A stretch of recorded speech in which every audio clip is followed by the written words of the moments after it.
ஒரு சூப்பரான ஒரு ரெசிபி பார்க்க போறோம் நண்பா. சிக்கனை விட சூப்பரான செம டேஸ்டா இருக்கிற பலாப்பழத்தை பழுக்காத பலாப்பழத்தை வச்சு சூப்பரான ஒரு சிக்கன் பிரியாணி, அதாவது பலாப்பழ சிக்கன் பிரியாணி மாதிரி நான் பண்றோம். வாங்க வேற லெவல்ல தெரிவிக்க விடுவோம். மறக்காம வீடியோ பார்க்கறவங்க சப்ஸ்கிரைப் பெல் பட்டன் டிங்கி தட்டிட்டு நம்ம எம்எஸ்டி ஃபேமிலியில ஜாயின் பண்ணிக்க நண்பா. வாங்க கண்டென்ட்குள்ள போலாம். வீடியோ பார்க்கறவங்க ஃபுல்லா பாருங்க, சப்ஸ்கிரைப் பண்ணுங்க. ஃபஸ்ட்டு பலாப்பழத்தை கட் பண்ணிக்கங்க நண்பா. கொஞ்சம் கோல்டு, வாய்ஸ் கொஞ்சம் சேஞ்சாக இருக்கும், இது பண்ணாதீங்க. அதனால வீடியோ லேட்டு. பலாப்பழத்தை வந்து நீங்கள் வந்து எப்படி கட் பண்ணுறீங்கன்னா, நார்மல் பலாப்பழமாக இருக்காது, இது கொஞ்சம் ஆடாக இருக்கும். நீங்கள் வந்து போட்டு வந்து பலகை வச்சு தான் கட் பண்ணுற மாதிரி இருக்கும். டேரெக்டாலாம் நீங்கள் கத்தியில் கட் பண்ண முடியாது. பெரிய கத்தி இருந்தால் மட்டும் தான் கட் பண்ண முடியும். இந்த மாதிரி கட் பண்ணிக்கோங்க. கண்டிப்பாக கோகனட் ஆயில் போட்டு தான் நீங்கள் கட் பண்ணணும், இல்லைன்னா அதில் இருக்கிற வந்து உங்களுக்கு வந்து பால் வந்து உங்களுக்கு வந்து ரொம்பவுமே கையில் ஒட்டிடும். கோகனட் ஆயில் போட்டுக்குங்க, போட்டு நல்லா தேய்ச்சிருங்க கையை. நல்லா போட்டு கோகனட் ஆயில் போட்டதுக்கு 2-3 நிமிஷத்துக்கு அப்புறம் தான் வந்து நல்லா கையை ஊற வச்சதுக்கப்புறம் தான் நீங்கள் அந்த பலாப்பழத்தையே வந்து நீங்கள் கட் பண்ண ஆரம்பிக்கணும். இது வந்து காய், அதனால தான் வந்து உங்களுக்கு வந்து இது இந்த மாதிரி கட் பண்ணிக்கோங்க.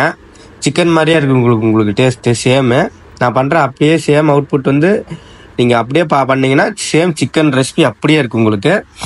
வீடியோ பார்க்குறவங்க மறக்காமல் ஒரு சப்ஸ்கிரைப் பெல் பட்டன் டிங்கன்னு தட்டி விட்டு நம்மளோட எம்எஸ்டி ஃபேமிலியில் ஜாயின் பண்ணிக்கோங்க நண்பா. கட் பண்ணிக்கங்கிற பீஸ் வந்து 4-5 கட் பண்ணிக்கோங்க. அந்த சீட்ஸு சேர்த்து கட் பண்ணிவிட்டு வேக வச்சுருங்க, பாயில் பண்ணிடுங்க. மேக்ஸிமம் 40 to 45 மினிட்ஸ் உங்களுக்கு வந்து கிட்டத்தட்ட 1 hour குக் ஆகணும்.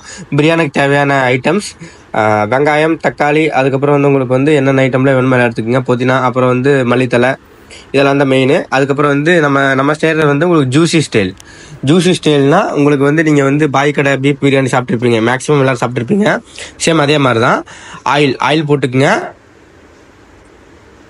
தண்ணி வச்சு ஆயில் போட்டுக்குங்க. வேறு ஏலக்காய் இதெல்லாம் பட்டை போடுற மாதிரி இருந்தாலும் போட்டுக்குங்க. நம்ம 1 kg தான் அடிக்கிறோம், அதனால் வந்து அதெல்லாம் தேவையில்லை. பச்சை மிளகா மஸ்ட்டு, ஸ்டார் பூ, அப்புறம் பட்டை, கிராமு, பிரியாணி இலை, அது சோம்பு எல்லாமே எடுத்துக்கங்க. மெயினான ரெசிபிக்கு தேவையானது எல்லாமே நம்ம எடுத்தாச்சு. இப்போ ஸ்டார்ட் பண்ணலாம். கொஞ்சோண்டு ஆயில் போட்டு கொஞ்சம் வந்து பச்சை மிளகா வந்து ஒரு 4 பச்சை மிளகா நீட்டாக கட் பண்ணி வச்சுருக்கிறத போட்டுருங்க. அடுத்தது பட்டை, கிராம், சோம்பு எல்லாமே போட்டு மிக்ஸ் பண்ணிக்கோங்க நண்பா. மேக்ஸிமம் 2 நிமிஷம் லோ ஃப்ளேமில் வச்சு நீங்கள் பண்ணுங்கள், ஹை ஃப்ளேம் வேண்டாம். அப்புறம் இஞ்சி பூண்டு பேஸ்ட்டு அரைச்சி வச்சுக்கோங்க. அரைச்சி வச்சதை போடுங்க.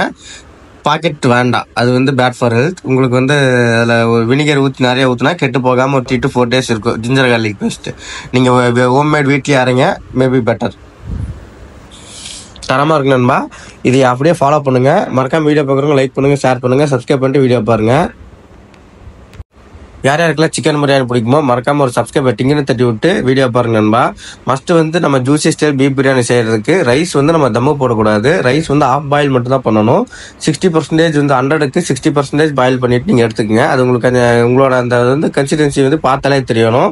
60% உங்களுக்கு வந்ததுன்னா போதும். ஃபர்ஸ்ட் வந்து இஞ்சி பூண்டு பேஸ்ட் போட்ட உடனே பச்சை ஸ்மெல்லாம் போனதுக்கப்புறம் வெங்காயம் ஆட் பண்ணுங்க கொஞ்சம். அப்புறம் வெங்காயம் ஆட் பண்ணதுக்கப்புறம் கொஞ்சம் தக்காளி ஆட் பண்ணி நல்லா வந்து மசாலா ஒட்டாத மாதிரி நல்லா கிண்டி எடுங்க. நல்லா பார்த்தீங்கன்னா இந்த மாதிரி கிண்டி எடுத்தாச்சு. அப்புறம் தக்காளி போட்டுக்குங்க. தக்காளி போட்டு நல்லா பிரித்து கிண்டி எடுங்க. மேக்ஸிமம் 2-3 நிமிஷத்தில் கோல்டன் ப்ரௌன் கலரில் வந்துடும். நீங்கள் கிண்டி எடுத்ததுக்கப்புறம் நீங்கள் என்ன பண்ணுறீங்கன்னா அப்படியே 2 நிமிஷம் லோ ஃப்ளேமில் விட்டுருங்க. வெங்காயம், தக்காளி, பட்டை, கிராம்பு, சோம்பு, இஞ்சி பூண்டு 3மே ஸ்மெல்லு போயிட்டு உங்களுக்கு எல்லாமே வெந்ததுக்கப்புறம் நீங்கள் பாயில் ஆகுதாங்கிறது நீங்கள் அதையும் செக் பண்ணிக்கோங்க. பலாப்பழம் நம்ம கட் பண்ணியிருக்கோம்ல, அதையும் பாயில் பண்ணால் செக் பண்ணிக்கோங்க. இப்போ கிண்டி பிரிச்சாச்சு பாருங்கள். மசால் தனியாக இஞ்சி பூண்டு எல்லாமே வந்து ஒட்டுக்கிச்சு. கீழே வந்து இப்போ இதில் ஒட்டலை, சட்டியில் ஒட்டலை. இதுதான் வந்து கரெக்டான கன்சிஸ்டன்சி. கீழே ஒட்டுச்சுன்னா நீங்கள் வந்து இன்னும் வந்து குக் ஆகலான்னு அர்த்தம். இன்னொரு 5 நிமிஷம் கூட குக் பண்ணிக்கோங்க. அப்புறம் மெயினான புதினாவை அரைச்சி போடக்கூடாது. புதினா அப்படியே போடணும் நீங்கள் கழுவி. ஏன்னா அரைச்சி போட்டிங்கன்னா உங்களுக்கு டேஸ்ட் வராது. அது வந்து உங்களுக்கு வந்து அது ஸ்டைலே வந்து நார்மல் சிக்கன் பிரியாணி ஸ்டைல். இது ஜூசி ஸ்டைல். இது நீங்கள் இது மஸ்ட்டு ட்ரை பண்ணி பாருங்கள். வேறு லெவலில் இருக்கும். 50% வெந்துருச்சு.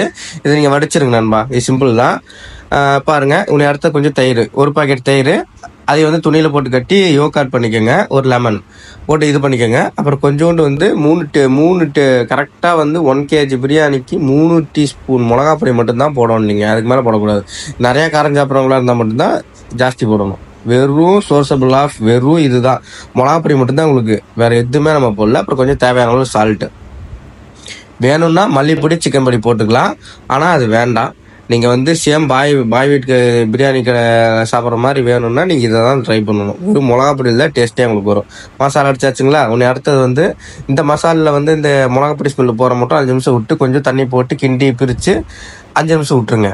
இது வந்து லைட்டாக கொதியானதுக்கப்புறம் கொஞ்சம் உப்பு தேவையான அளவு உப்பு போட்டு உப்பு எல்லாம் செக் பண்ணிக்கோங்க. நம்ம வந்து இது பண்ணி வச்சுருக்கோம் பார்த்தீங்களா, பலாப்பழத்தை வந்து சின்ன பலாப்பழத்தை கட் பண்ணி வச்சுருக்கோம் பார்த்தீங்களா, வெந்ததை மிக்ஸ் பண்ணிடுங்க. சேம் சிக்கன் மாதிரியே கிண்டி பிரிச்சுட்டே இருங்க. அதில் ஒரு 80% வந்துட்டு இதில் வந்து நம்ம குக் பண்ணுறதுல ஒரு 20% வேகிற மாதிரி நீங்கள் பார்த்துக்குங்க. மொத்தமாக வந்துச்சுன்னா கொலன்னு போயிடும். நீங்கள் வந்து அதில் ஒரு 80% வந்ததுக்கப்புறம் இதில் நீங்கள் மறுபடியும் வந்து நம்ம தம் போடுற மாதிரி இருக்கும். அதனால தான் நான் சொல்கிறேன். பார்த்தீங்களா, போட்டதுக்கப்புறம் நீங்கள் வந்து கொஞ்சம் வாட்டர் மட்டும் ஊற்றி மூடி வச்சுருங்க. மேக்ஸிமம் 5-10 நிமிஷம் உங்களுக்கு வந்து நல்லா இதுவும் வெந்துடும். ஃபுல் அண்ட் ஃபுல் வேகணும். அப்போ தான் வந்து வயிறு வலி வராது. மேக்ஸிமம் வீடியோ பார்க்குறவங்க சப்ஸ்கிரைப் பட்டிங்கன்னு தட்டிட்டு MSC ஃபேமிலி ஜாயின் பண்ணிக்கோங்க. அவ்வளோதான். உங்களுக்கு வடிச்சு வச்சிருக்கிற ஒயிட் ரைஸை போட்டு கிண்டி பிரித்து 10-15 நிமிஷம் தம் எடுத்தீங்கனாலே போதும் நண்பா. சூப்பரான பிரியாணி வேறு லெவலில் இருக்கும். தரமாக செஞ்சு சாப்பிடுங்க.